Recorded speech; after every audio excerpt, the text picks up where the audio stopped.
श्री हनुमत स्तोत्र। नमो हनुमते तुभ्यं नमो मारुतसूनवे। नमः श्रीराम भक्ताय श्यामास्याय च ते नमः। नमो वानरवीराय सुग्रीवसख्यकारिणे। लङ्काविदाहनार्थाय हेलासागरतारिणे। सीताशोकविनाशाय राममुद्राधराय च रावणान्तकुलच्छेद कारिणे ते नमो नमः। मेघनादमखध्वंस कारिणे ते नमो नमः। अशोकवनविध्वंस कारिणे भयहारिणे। वायुपुत्राय वीराय आकाशोदरगामिने। वनपालशिरश्छेद लङ्काप्रासादभञ्जिने। ज्वलतकनकवर्णाय दीर्घलाङ्गूलधारिणे। सौमित्रिजयदात्रे च रामदूताय ते नमः। अक्षस्य वधकर्त्रे च ब्रह्मपाशनिवारिणे। लक्ष्मणाङ्गमहाशक्ति घातशतविनाशिने। रक्षोघ्नाय रिपुघ्नाय भूतघ्नाय च ते नमः। ऋक्षवानरवीरोघ प्राणदाय नमो नमः। परसैन्यबलघ्नाय शास्त्रास्त्राघ्नाय ते नमः। विषघ्नाय द्विषघ्नाय ज्वरघ्नाय च ते नमः। महाभयरिपुघ्नाय भक्तत्राणैककारिणे। परप्रेरितमन्त्राणां यन्त्राणां स्तम्भकारिणे। पयः पाषाणतरण कारणाय नमो नमः। बालार्कमण्डलग्रास कारिणे भवतारिणे। नखायुधाय भीमाय दन्तायुधधराय च रिपुमाया विनाशाय रामाज्ञालोकरक्षिणे। प्रतिग्रामस्थितायाथ रक्षो भूतवदार्थिने। करालशैलशस्त्राय द्रुमशस्त्राय ते नमः। बालैकब्रह्मचर्याय रुद्रमूर्तिधराय च विहङ्गमाय सर्वाय वज्रदेहाय ते नमः। कौपीनवाससेतुभ्यं रामभक्तिरताय च दक्षिणाशाभास्कराय शतचन्द्रोदयात्मने। कृत्याक्षतव्यथाघ्नाय सर्वक्लेशहराय च स्वाम्याज्ञापार्थसङ्ग्राम सङ्ख्ये सञ्जयधारिणे। भक्तान्तदिव्यवादेषु सङ्ग्रामे जयदायिने। किल्किलाबुबुकोच्चार घोरशब्दकराय च सर्पाग्निव्याधिसस्तम्भ कारिणे वनचारिणे। सदा वनफलाहार संतृप्ताय विशेषतः। महार्णवशिलाबद्ध सेतुबन्धाय ते नमः। वादे विवादे सङ्ग्रामे भये घोरे महावने। सिंहव्याघ्रादिचौरेभ्यः स्तोत्रपाठात् भयं नहि। दिव्ये भूतभये व्याधौ विषे स्थावरजङ्गमे।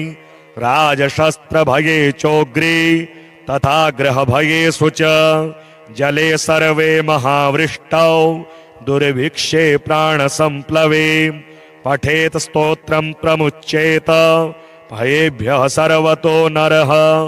तस्य क्वापि भयं नास्ति हनुमतस्तव पाठतः। सर्वदा वै त्रिकालं च पठनीयमिदं स्तवम्। सर्वान् कामान् वाप्नोति नात्र कार्या विचारणा। विभीषणकृतं स्तोत्रं तारक्षेण समुदीरितं।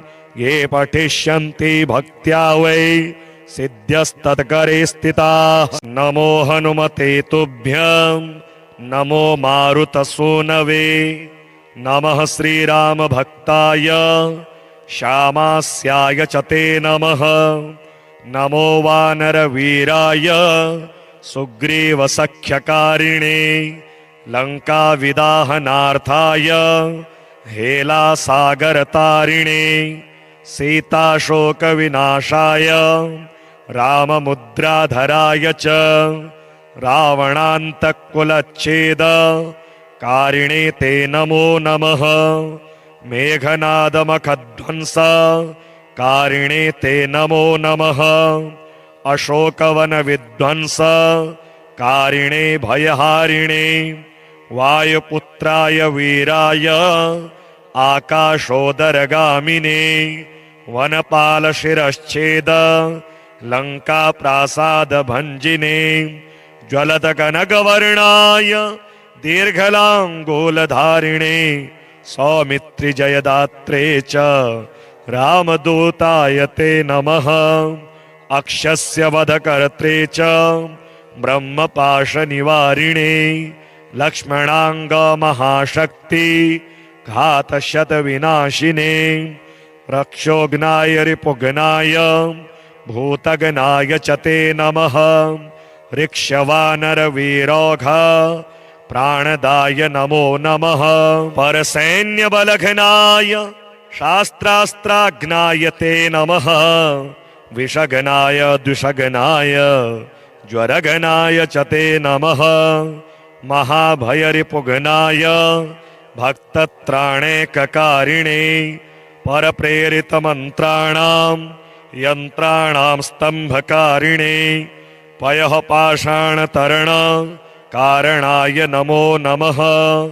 बालार्कमण्डलग्रास कारिणे भवतारिणे नखायुधाय भीमाय दन्तायुधधराय च रिपुमाया विनाशाय रामाज्ञालोकरक्षिणे प्रतिग्रामस्थितायाथ रक्षो भूतवदार्थिने करालशैलशस्त्राय द्रुमशस्त्राय ते नमः। बालैकब्रह्मचर्याय रुद्रमूर्तिधराय च विहङ्गमाय सर्वाय वज्रदेहाय ते नमः। कौपीनवाससेतुभ्यं रामभक्तिरताय च दक्षिणाशाभास्कराय शतचन्द्रोदयात्मने कृत्याक्षतव्यथाघ्नाय सर्वक्लेशहराय च स्वाम्याज्ञापार्थसङ्ग्राम सङ्ख्ये सञ्जयधारिणे भक्तान्तदिव्यवादेषु सङ्ग्रामे जयदायिने किल्किलाबुबुकोच्चार घोरशब्दकराय च सर्पाग्निव्याधिसस्तम्भ कारिणे वनचारिणे सदा वनफलाहार संतृप्ताय विशेषतः महार्णवशिलाबद्ध सेतुबन्धाय ते नमः।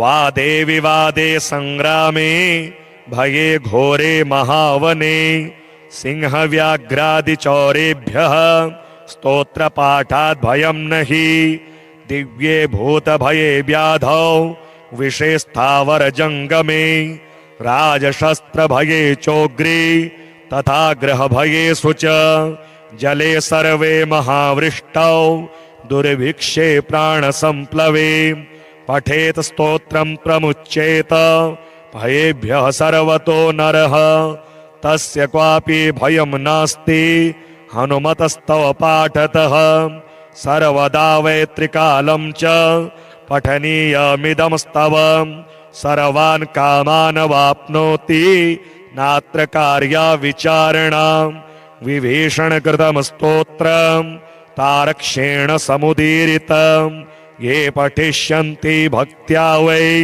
सिद्ध्यस्तत्करे स्थिताः। नमो हनुमते तुभ्यं नमो मारुतसूनवे नमः श्रीरामभक्ताय श्यामास्याय च ते नमः।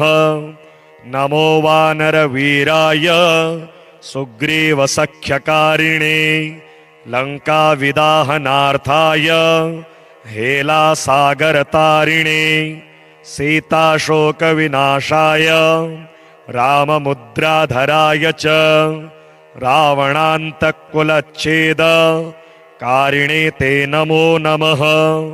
मेघनादमखध्वंस कारिणे ते नमो नमः।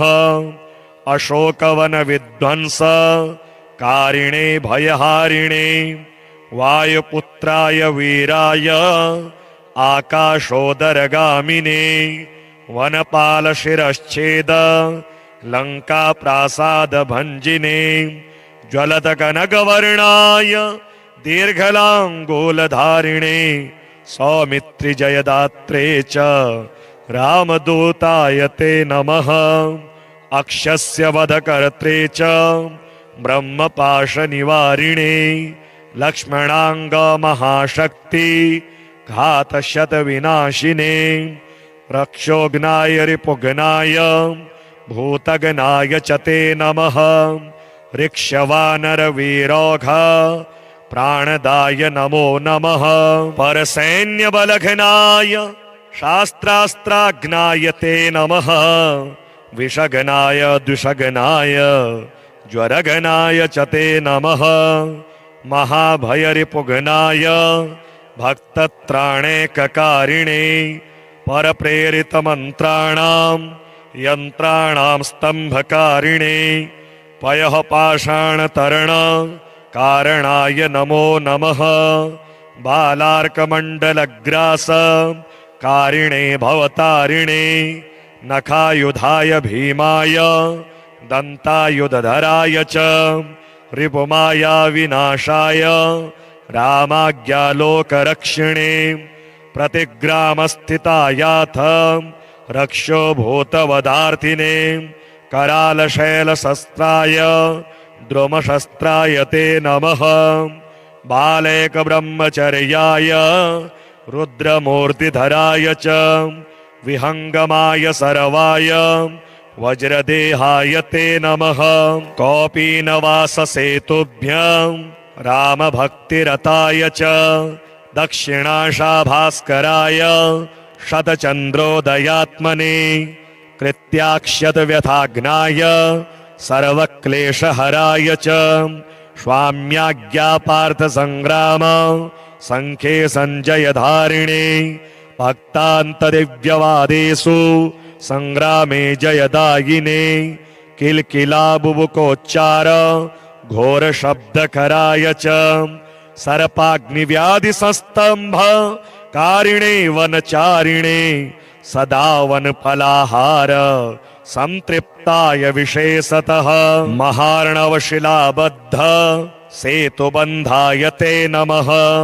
वादे विवादे संग्रामे भये घोरे महावने सिंहव्याघ्रादिचौरेभ्यः स्तोत्रपाठात् भयं नहि दिव्ये भूतभये व्याधौ विषेस्थावरजङ्गमे राजशस्त्रभये चोग्रे तथा ग्रहभयेषु च जले सर्वे महावृष्टौ दुर्भिक्षे प्राणसम्प्लवे पठेत स्तोत्रं प्रमुच्येत भयेभ्यः सर्वतो नरः तस्य क्वापि भयं नास्ति हनुमतस्तव पाठतः सर्वदा वै त्रिकालं च पठनीयमिदं स्तवम् सर्वान् कामान् वाप्नोति नात्र कार्या विचारणा विभीषणकृतं स्तोत्रं तारक्षेण समुदीरितं ये पठिष्यन्ति भक्त्या वै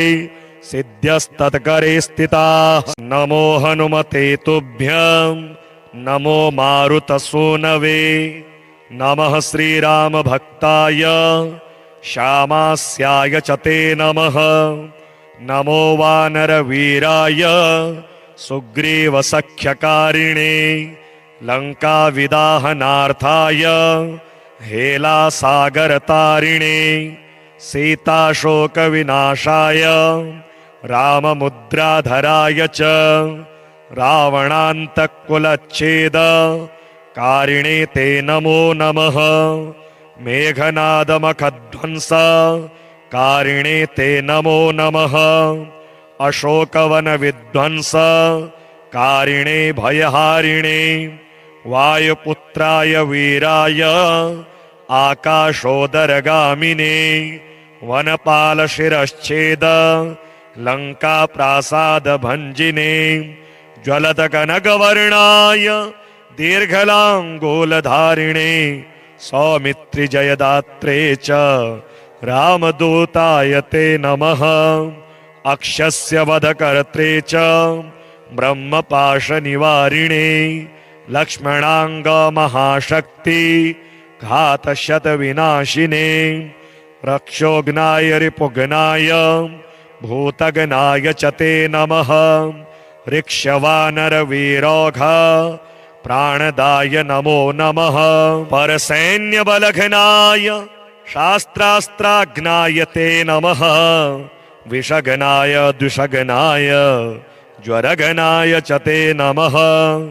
महाभयरिपुघ्नाय भक्तत्राणैककारिणे परप्रेरितमन्त्राणां यन्त्राणां स्तम्भकारिणे पयः पाषाणतरण कारणाय नमो नमः।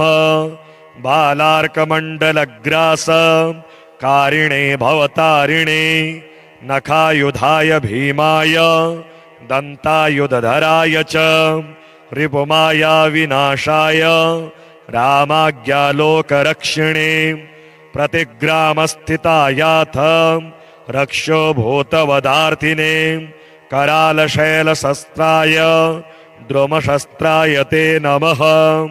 बालैकब्रह्मचर्याय रुद्रमूर्तिधराय च विहङ्गमाय सर्वाय वज्रदेहाय ते नमः।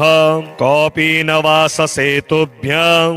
रामभक्तिरताय च दक्षिणाशाभास्कराय शतचन्द्रोदयात्मने कृत्याक्षतव्यथाघ्नाय सर्वक्लेशहराय च स्वाम्याज्ञापार्थसङ्ग्राम सङ्ख्ये सञ्जयधारिणे भक्तान्तदिव्यवादेषु सङ्ग्रामे जयदायिने किल्किलाबुबुकोच्चार घोरशब्दकराय च सर्पाग्निव्याधिसस्तम्भ कारिणे वनचारिणे सदा वनफलाहार संतृप्ताय विशेषतः महार्णवशिलाबद्ध सेतुबन्धाय ते नमः।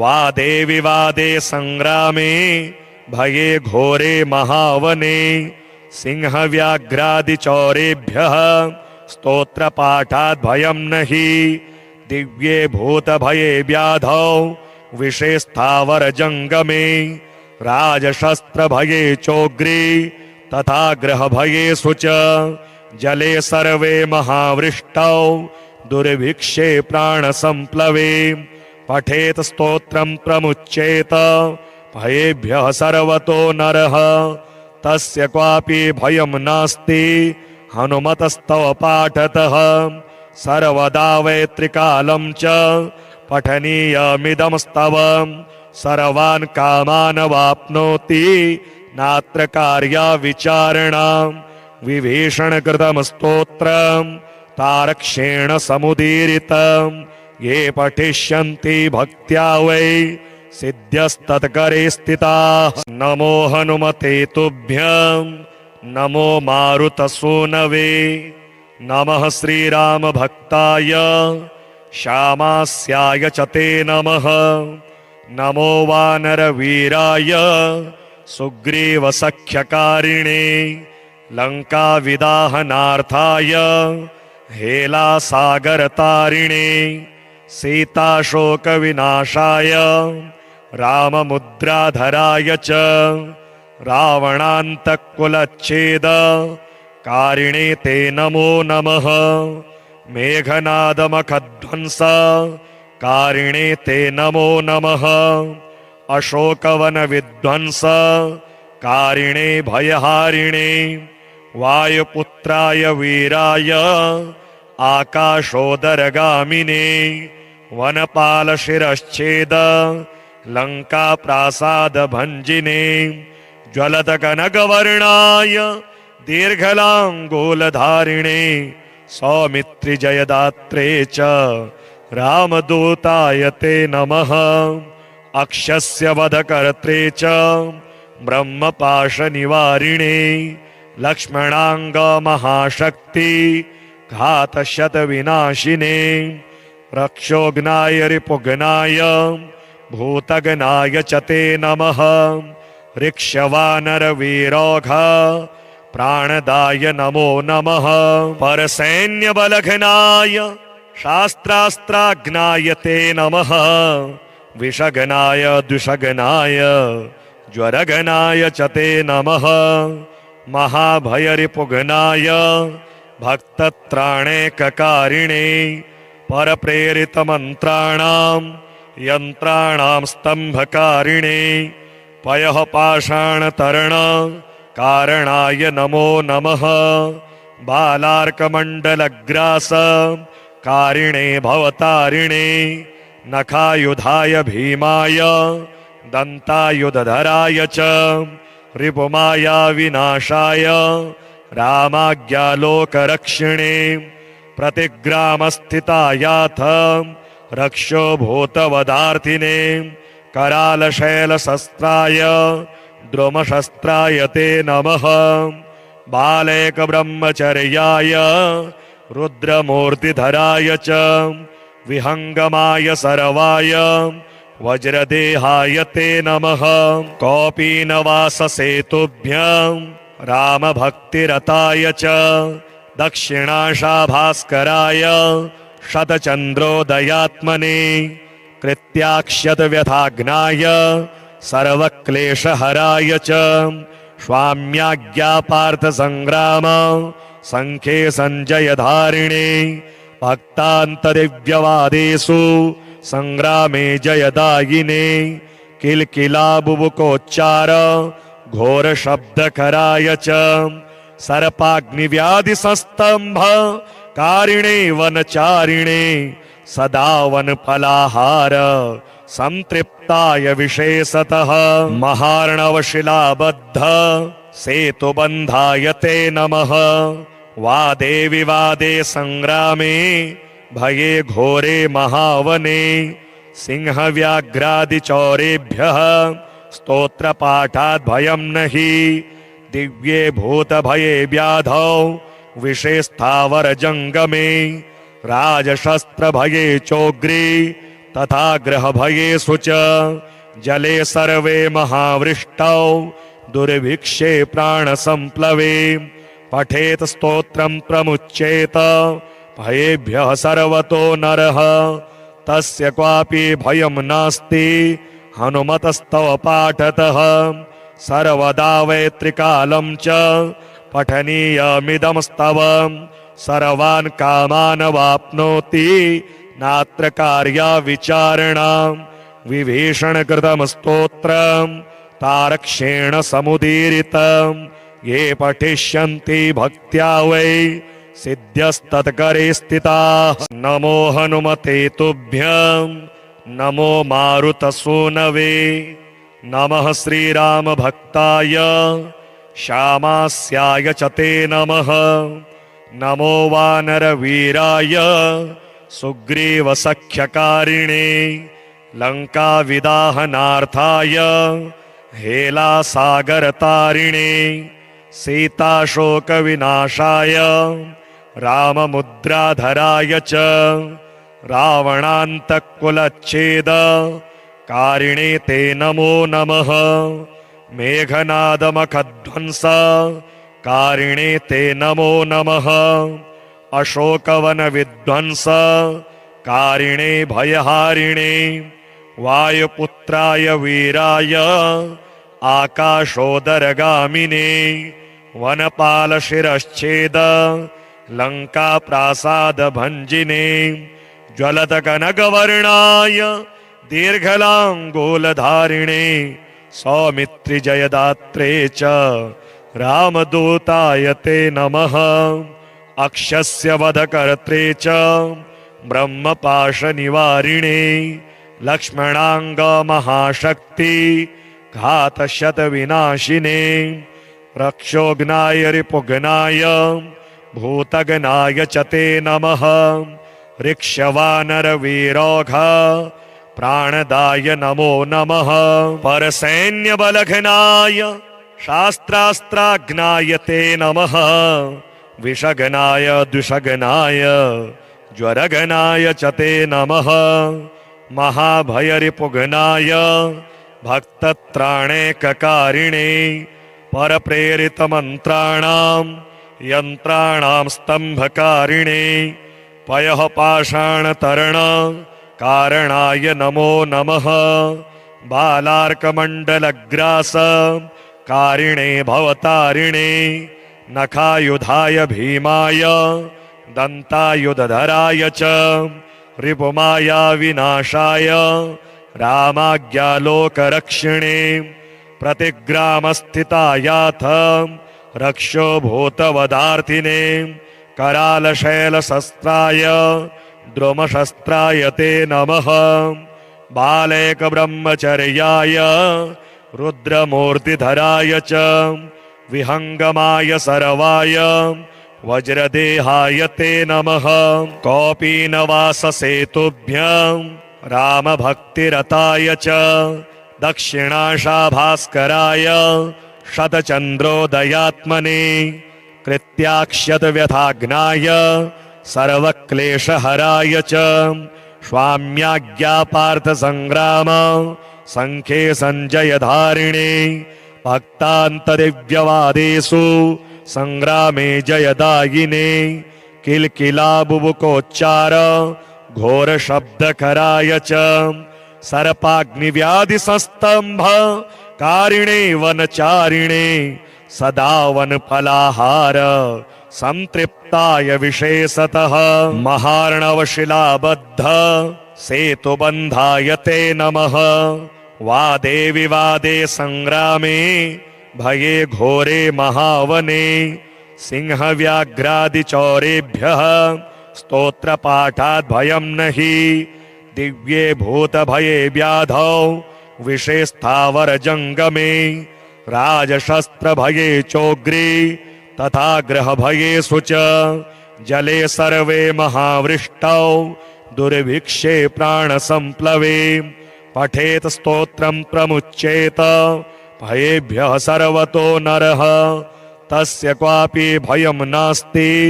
हनुमतस्तव पाठतः सर्वदा वैत्रिकालं च पठनीयमिदं स्तवं सर्वान् कामान् वाप्नोति नात्र कार्या विचारणा विभीषणकृतं स्तोत्रं तारक्षेण समुदीरितं ये पठिष्यन्ति भक्त्या वै सिद्ध्यस्तत्करे स्थिताः नमो हनुमते तुभ्यं नमो मारुतसूनवे नमः श्रीरामभक्ताय श्यामास्याय च ते नमः नमो वानरवीराय सुग्रीवसख्यकारिणे लङ्काविदाहनार्थाय हेलासागरतारिणे सीताशोकविनाशाय राममुद्राधराय च रावणान्तकुलच्छेद कारिणे ते नमो नमः मेघनादमखध्वंस कारिणे ते नमो नमः अशोकवनविध्वंस कारिणे भयहारिणे वायुपुत्राय वीराय आकाशोदरगामिने वनपालशिरश्छेद लङ्काप्रासादभञ्जिने ज्वलतकनकवर्णाय दीर्घलाङ्गूलधारिणे सौमित्रिजयदात्रे च रामदूताय ते नमः अक्षस्य वधकर्त्रे च ब्रह्मपाशनिवारिणे लक्ष्मणाङ्गमहाशक्ति घातशतविनाशिने रक्षोघ्नाय रिपुघ्नाय भूतघ्नाय च ते नमः ऋक्षवानरवीरोघ प्राणदाय नमो नमः परसैन्यबलघ्नाय शास्त्रास्त्राघ्नाय ते नमः विषघ्नाय द्विषघ्नाय ज्वरघ्नाय च ते नमः महाभयरिपुघ्नाय भक्तत्राणैककारिणे परप्रेरितमन्त्राणां यन्त्राणां स्तम्भकारिणे पयः पाषाणतरण कारणाय नमो नमः बालार्कमण्डलग्रास कारिणे भवतारिणे नखायुधाय भीमाय दन्तायुधधराय च रिपुमाया विनाशाय रामाज्ञालोकरक्षिणे प्रतिग्रामस्थितायाथ रक्षो भूतवदार्थिने करालशैलशस्त्राय द्रुमशस्त्राय ते नमः बालैकब्रह्मचर्याय रुद्रमूर्तिधराय च विहङ्गमाय सर्वाय वज्रदेहाय ते नमः कौपीनवाससेतुभ्यं रामभक्तिरताय च दक्षिणाशाभास्कराय शतचन्द्रोदयात्मने कृत्याक्षतव्यथाग्नाय सर्वक्लेशहराय च स्वाम्याज्ञापार्थसङ्ग्राम सङ्ख्ये सञ्जयधारिणे भक्तान्तदिव्यवादेषु सङ्ग्रामे जयदायिने किल्किलाबुबुकोच्चार घोरशब्दकराय च सर्पाग्निव्याधिसस्तम्भ कारिणे वनचारिणे सदा वनफलाहार संतृप्ताय विशेषतः महार्णवशिलाबद्ध सेतुबन्धाय ते नमः वादे विवादे संग्रामे भये घोरे महावने सिंहव्याघ्रादिचौरेभ्यः स्तोत्रपाठात् भयं नहि दिव्ये भूतभये व्याधौ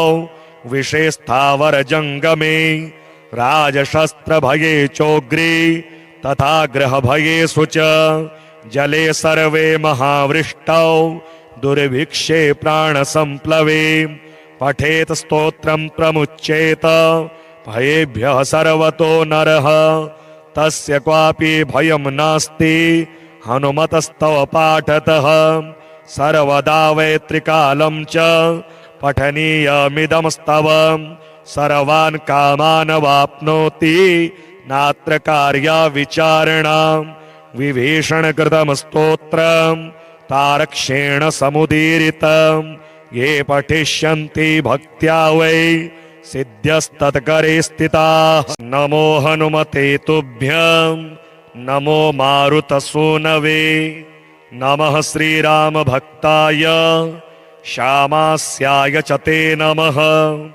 नमो वानरवीराय सुग्रीवसख्यकारिणे लङ्काविदाहनार्थाय हेलासागरतारिणे सीताशोकविनाशाय राममुद्राधराय च रावणान्तकुलच्छेद कारिणे ते नमो नमः मेघनादमखध्वंस कारिणे ते नमो नमः अशोकवनविध्वंस कारिणे भयहारिणे वायुपुत्राय वीराय आकाशोदरगामिने वनपालशिरश्छेद लङ्काप्रासादभञ्जिने ज्वलतकनकवर्णाय दीर्घलाङ्गूलधारिणे सौमित्रिजयदात्रे च रामदूताय ते नमः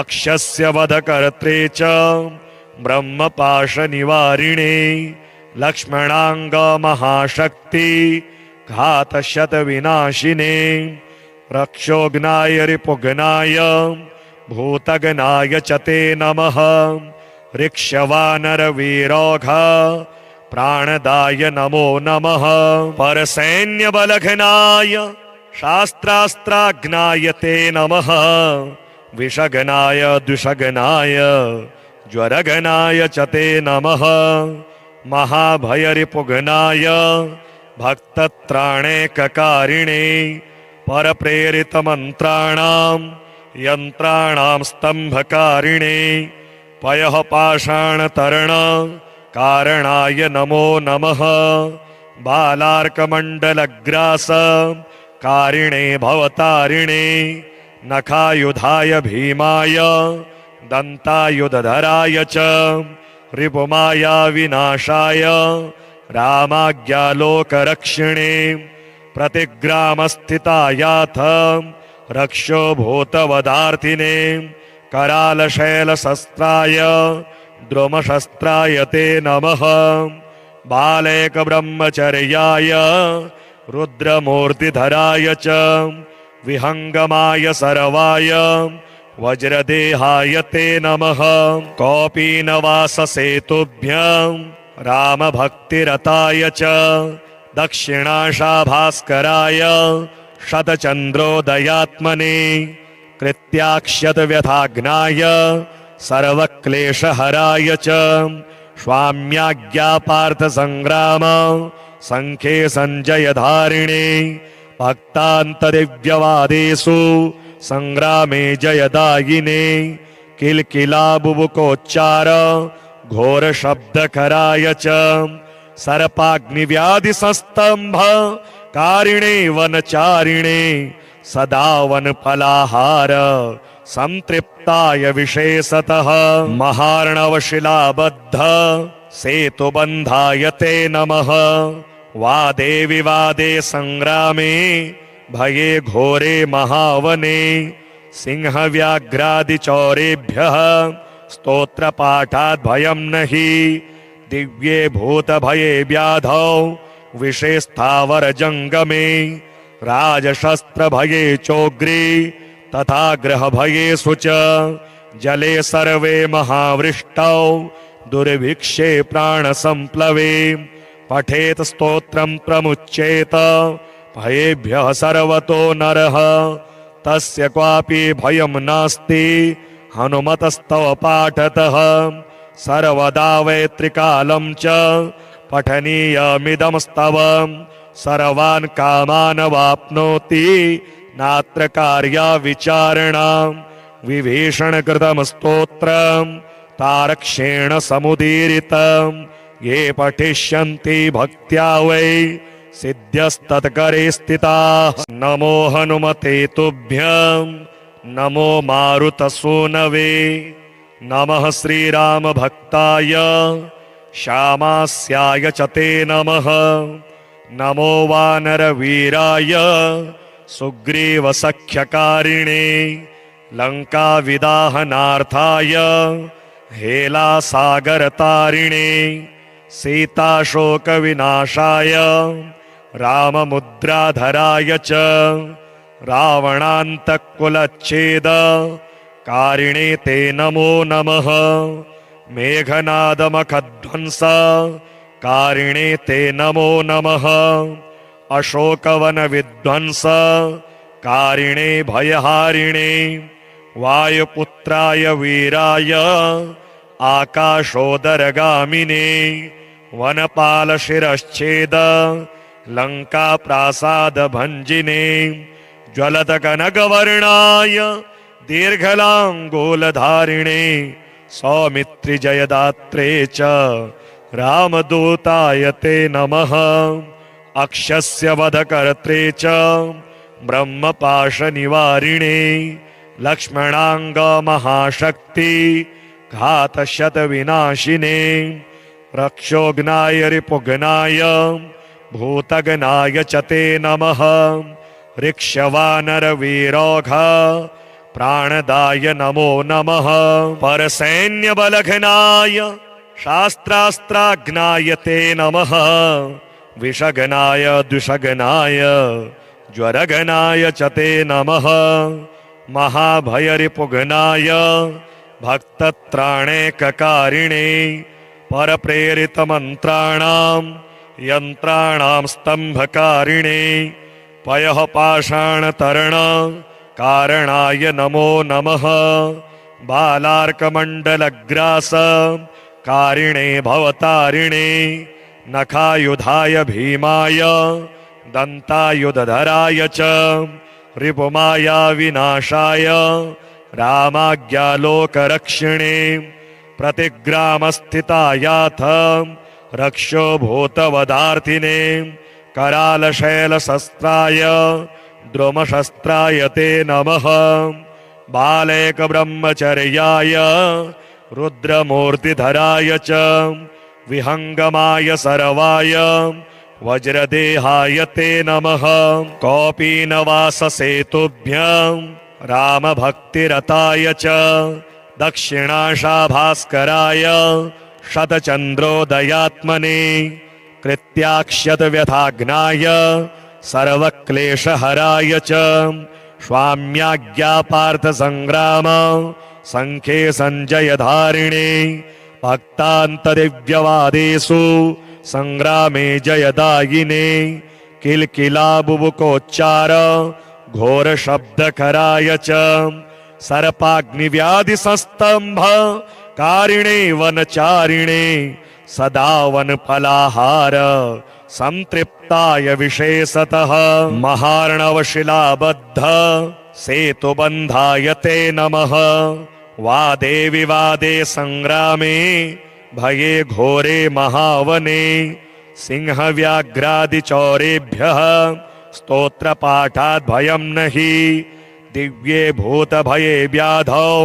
विषेस्थावरजङ्गमे राजशस्त्रभये चोग्रे तथा ग्रहभयेषु च जले सर्वे महावृष्टौ दुर्भिक्षे प्राणसम्प्लवे पठेत स्तोत्रं प्रमुच्येत भयेभ्यः सर्वतो नरः तस्य क्वापि भयं नास्ति हनुमतस्तव पाठतः सर्वदा वैत्रिकालं च पठनीयमिदं स्तवम् सर्वान् कामान् वाप्नोति नात्र कार्या विचारणा विभीषणकृतं स्तोत्रं तारक्षेण समुदीरितं ये पठिष्यन्ति भक्त्या वै सिद्ध्यस्तत्करे स्थिताः नमो हनुमते तुभ्यं नमो मारुतसूनवे नमः श्रीरामभक्ताय श्यामास्याय च ते नमः